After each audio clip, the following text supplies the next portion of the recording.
En este vídeo he recopilado 11 curiosidades de Stranger Things, que además de curiosidades, son conexiones con hechos reales fascinantes.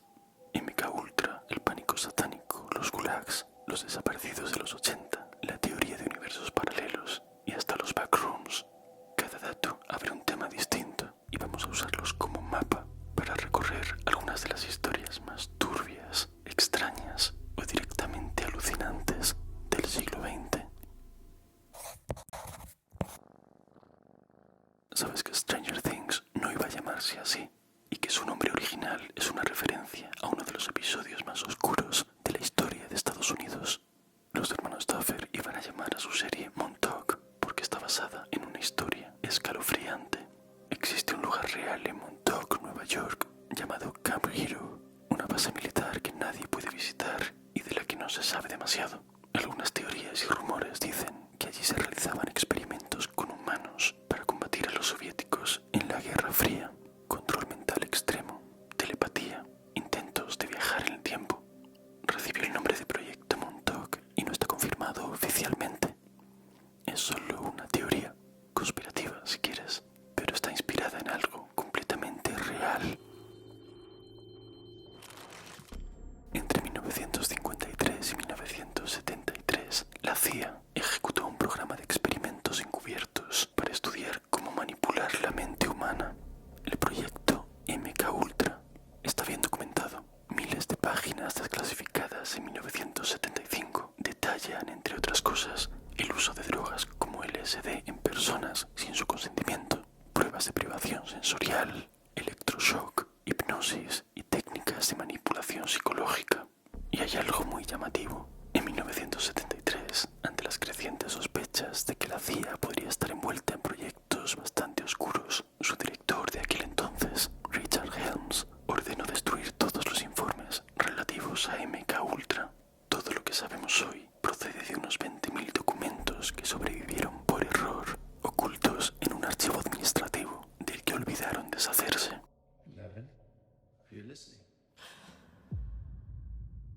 Stranger Things te avisa desde el primer segundo de lo que viene. No hace falta ver un monstruo o una persecución, te basta con mirar la secuencia de apertura de cada episodio, porque están construidas como un homenaje directo a las portadas de terror de los años 70 y 80. La tipografía que utilizan ITC Benguiat no es casual. Era la favorita para las primeras ediciones de los libros de Stephen King. Si tienes en casa libros viejos suyos, como It o Firestarter, o incluso libros de terror de otros autores de la época, verás ese mismo estilo tipográfico. Letras angulosas, rojas, como si estuvieran a punto de arder. Te ponen en situación y en tensión, sin explicarte nada. Aparte de eso, Stranger Things está llena de referencias al cine de terror ochentero.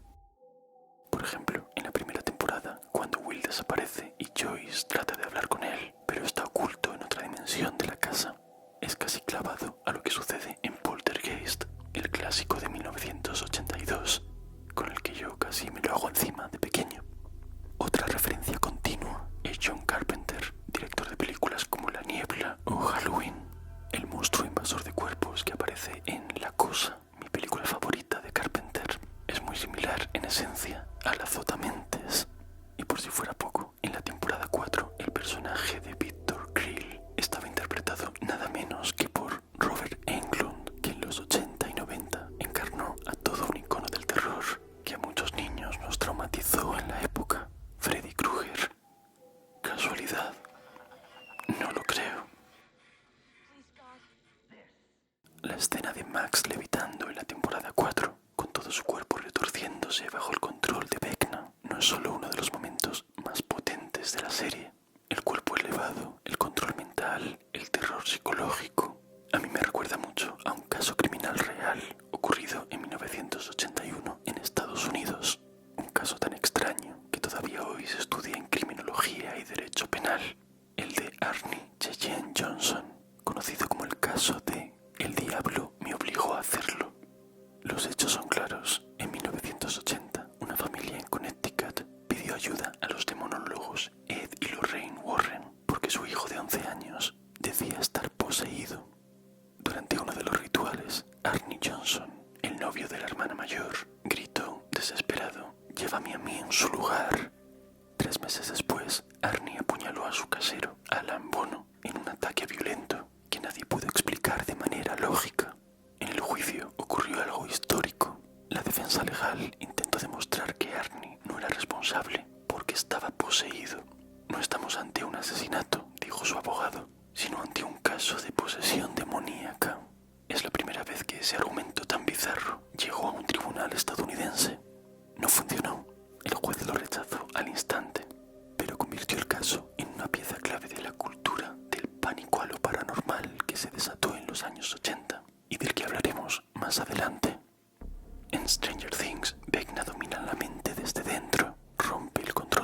trama va por otro lado, pero esa misma idea, el ataque interno, la falta de voluntad propia, es exactamente el tipo de terror psicológico que rodeó el caso de Arne Johnson. De pequeño parece un adorable cachorrito con un apetito voraz, pero el Demogorgon es uno de los monstruos más memorables y mejor construidos de la serie. Es una criatura que mezcla influencias muy concretas, no solo del cine de terror, sino también de la biología real. El equipo de diseño lo explicó en varias entrevistas. Querían un monstruo que pareciese vivo, húmedo e incómodo, que el espectador reconociera como familiar, pero no supiera exactamente por qué. La primera influencia, de nuevo, es La Cosa de John Carpenter. Si no has visto esa película, te la recomiendo. Ese horror corporal en el que la piel se abre, los tejidos se reorganizan y el cuerpo adopta formas imposibles está presente en cada movimiento del Demogorgon. La segunda es la mítica Alien de Ridley Scott. La postura bípeda, las extremidades largas y la sensación de criatura biomecánica vienen directamente del alienígena xenomorfo diseñado por H.R. Giger. También te recomiendo a este autor si no lo conoces. Aparte de los diseños para Alien, toda su obra es fascinante, terrorífica y bella, a partes iguales. Pero el Demogorgon también está lleno de referencias biológicas. El pétalo, que funciona como boca, está inspirado en plantas carnívoras como la Venus atrapamoscas, en hongos en descomposición, y es sorprendentemente parecido a la flor Stapelia. También adopta movimientos de insectos como mantis religiosas y otros depredadores que se abren para intimidar más, como si su existencia dependiera de parecer siempre más grande y desplegarse cada vez de forma inquietante. El resultado final es un monstruo familiar e imposible a la vez, justo ese dulce puntito intermedio que hace que resulte espeluznante.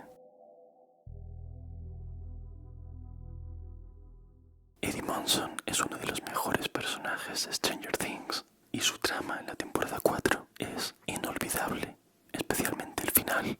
Pero, ¿sabes que su historia tiene una raíz real, muy oscura y muy conocida en Estados Unidos? En la serie, Eddie es el típico metalero del instituto que parece un gamberro, pero es inofensivo. Tiene la mala suerte de encontrarse cerca cuando se producen varias muertes sospechosas. Y por eso, y porque juega a Dungeons and Dragons, todo el pueblo de Hawkins decide que él es el culpable. Es algo muy similar a lo que ocurrió de verdad en el caso de los 3 de West Memphis.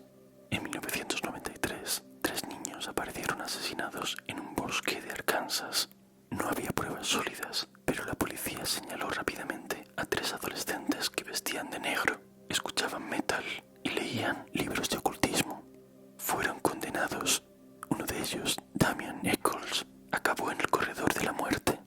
Años después, el caso se vino abajo. Se comprobó que había testimonios manipulados y pruebas falsas, y los análisis forenses demostraron que las supuestas marcas satánicas encontradas en los cuerpos no eran tales, sino simples heridas causadas por animales de río. En 2011 salieron libres después de 18 años presos, casi todos en aislamiento, por un crimen que nunca cometieron. Todo ocurrió en plena época del llamado pánico satánico de los 80 y 90, una ola real de histeria colectiva que llevó a miles de personas a creer que bandas de heavy metal, jugadores de rol y jóvenes raros formaban parte de cultos demoníacos, probablemente una consecuencia de todas las películas de terror que habían surgido durante esa década. Eddie Munson nace exactamente de ese miedo. No es solamente un personaje trágico inventado de la nada, es el reflejo de una injusticia histórica que se produjo de verdad a causa de un brote de histeria colectiva y que verdaderamente pone los pelos de punta. Te presento a una curiosa criatura, el moho mucilaginoso. No es muy fotogénica, pero es interesante. Es un organismo primitivo unicelular que se expande y forma redes parecidas a sistemas nerviosos.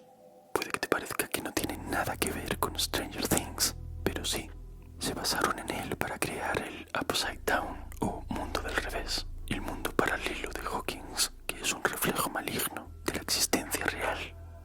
En varias películas y videojuegos hemos visto el concepto de mundo o dimensión paralela, el Otherworld de Silent Hill, la zona fantasma de Superman o el mundo espejo de Poltergeist que ya mencioné al principio.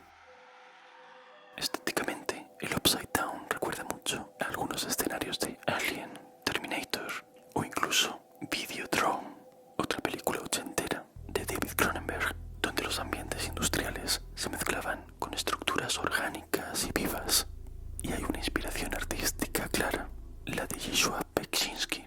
Me ha costado 14 tomas pronunciarlo bien. Este pintor polaco me fascina.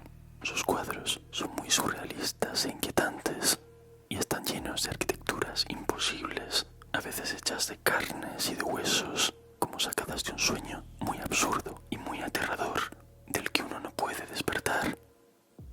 Pero lo más curioso es que la ciencia ha sugerido más de una vez que podrían existir dimensiones paralelas.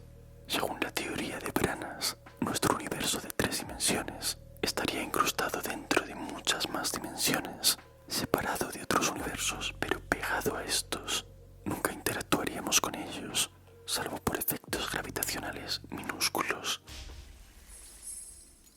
La otra hipótesis es la de los universos espejo, que propone que existe un duplicado de nuestro universo, en el que todo sucede al revés y que se expande hacia atrás en el tiempo. Definitivamente yo a veces estoy en ese, lo que podría explicar cosas tan importantes como el Big Bang o la existencia de materia oscura. No son hipótesis comprobadas, pero ambas teorías muestran algo importante, que según la ciencia, un mundo paralelo y patas arriba no es tan descabellado como parece.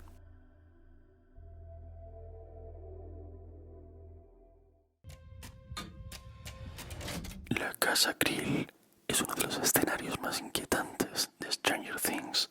No solamente parece embrujada, parece contagiada por algo. Su estética, sus sombras y la historia familiar que esconde recuerda mucho a uno de los casos más famosos de la historia del terror estadounidense, Amityville.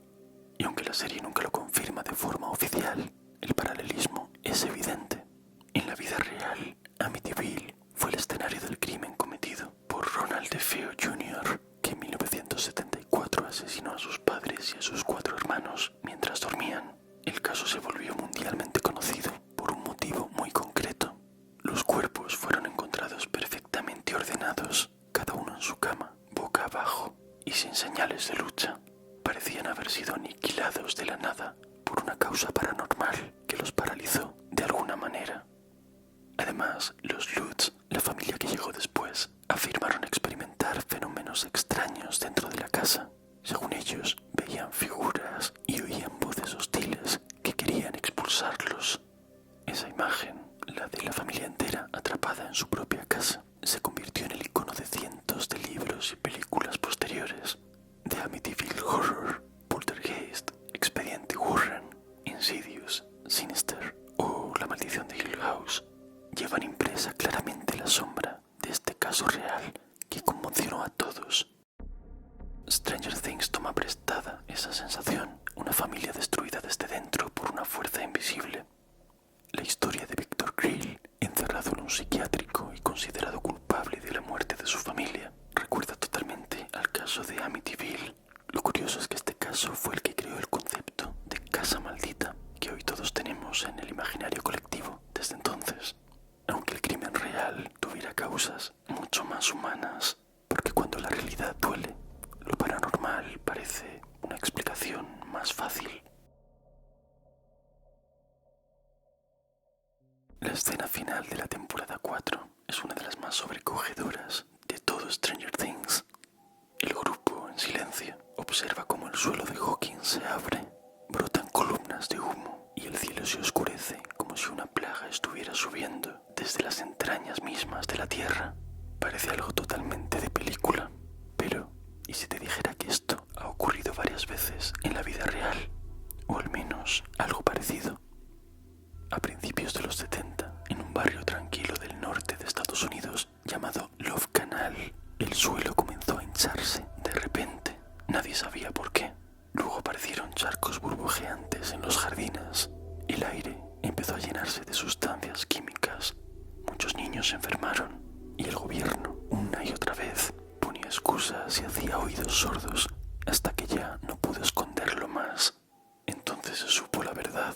Todo el vecindario había sido construido sobre un vertedero químico con más de 21.000 toneladas de residuos tóxicos enterrados, una amenaza que llevaba décadas ascendiendo lentamente desde debajo de sus casas. Y no fue un caso aislado. Estados Unidos vivió el desastre de Times Beach, un pueblo entero contaminado con dioxinas. En Japón, la bahía de Minamata intoxicó a miles de personas con mercurio vertido durante años. Y en 1986, Europa descubrió el límite del horror ambiental cuando el incidente de Chernóbil liberó una nube radioactiva que convirtió una ciudad entera en un lugar fantasma. Stranger Things recupera esa misma idea. Hawkins parece un pueblo tranquilo, pero el Upside Down siempre estuvo allí, bajo sus pies, esperando una mínima grieta. Porque enterrar el peligro no significa escapar de él. Tarde o temprano, el horror siempre sale a la superficie.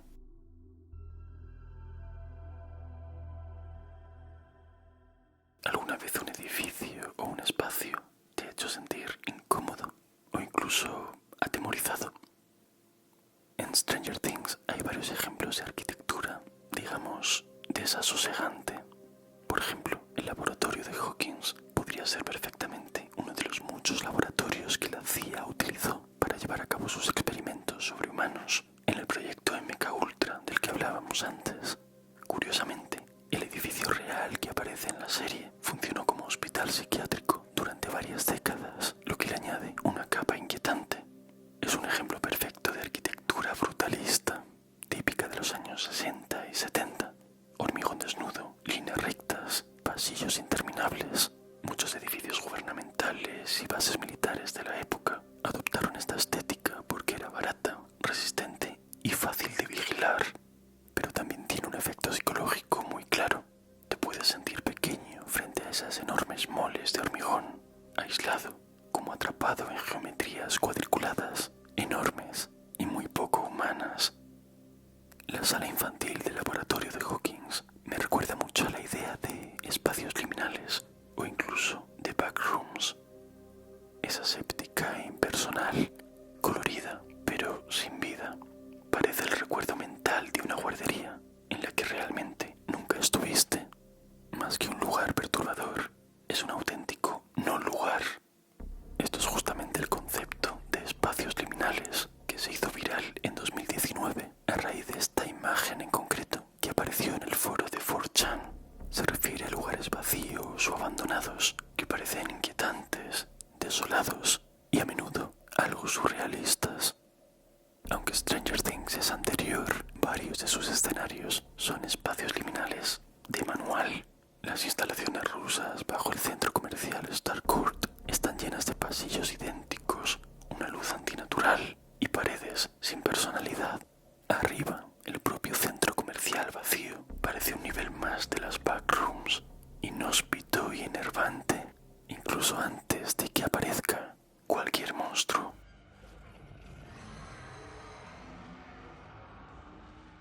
En la temporada 4 vemos a Hopper en una prisión perdida en Kamchatka, desnutrido, encadenado y pasándolas totalmente canutas. Pero los guionistas de Stranger Things, que no dan puntadas sin hilo, no crearon esa idea de la nada. Tiene una raíz histórica muy concreta, el sistema de gulags soviéticos. La palabra gulag no designa un lugar concreto, es el acrónimo de Glavnoe Upravlennije Lagerei, es decir, la Dirección General de Campos de Trabajo Colectivos. Entre los años 20 y los 50, la URSS creó una red de miles de campos de trabajo repartidos por toda Siberia. Millones de personas fueron enviadas allí, disidentes políticos, intelectuales, minorías étnicas y cualquiera que el régimen considerara enemigo del pueblo. La mayoría nunca regresó. Las condiciones, como te puedes imaginar, eran brutales. Temperaturas de menos 40 grados, raciones de comida ínfimas, jornadas de trabajo de 12 a 16 horas al día. Muchos prisioneros morían de agotamiento. Otros, miles de ellos, fueron ejecutados en masa. Stranger Things lo refleja con bastante fidelidad. De hecho, las escenas del campo se rodaron en una prisión real de Lituania, donde se encarceló a miles de personas durante la época soviética. En los gulags reales no había demogorgons, pero sí que había criaturas feroces y aterradoras, perros de ataque utilizados para castigar a los presos como escarmiento delante de todos, osos y lobos que actuaban como valla natural contra cualquier intento de fuga, e incluso bestias salvajes siberianas entrando en los campamentos.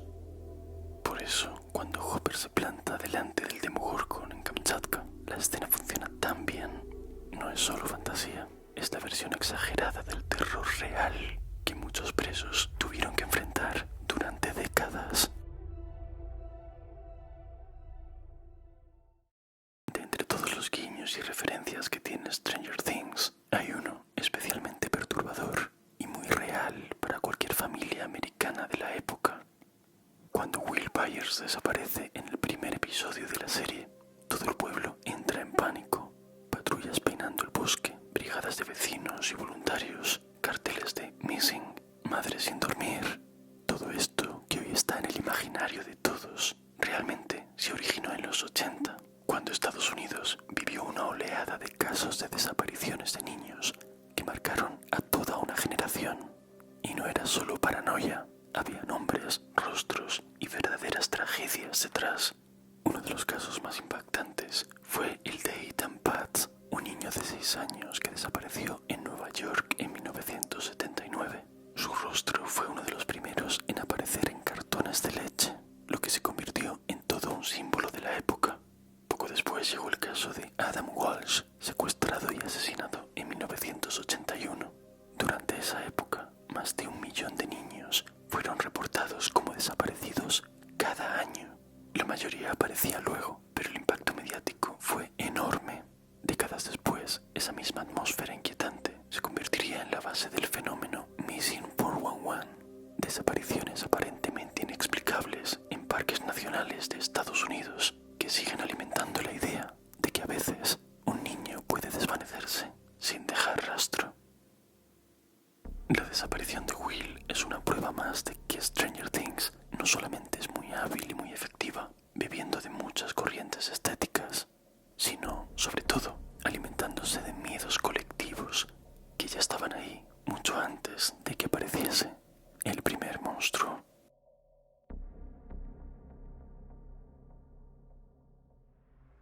Si has llegado hasta aquí, deja en los comentarios la palabra leche. Y muchas gracias por ser un michicurioso del canal. Un abrazo especial para Marcela Leiva, Ingrid y Downfire por apoyar el canal siendo Michis VIP. Y nos vemos en el próximo vídeo.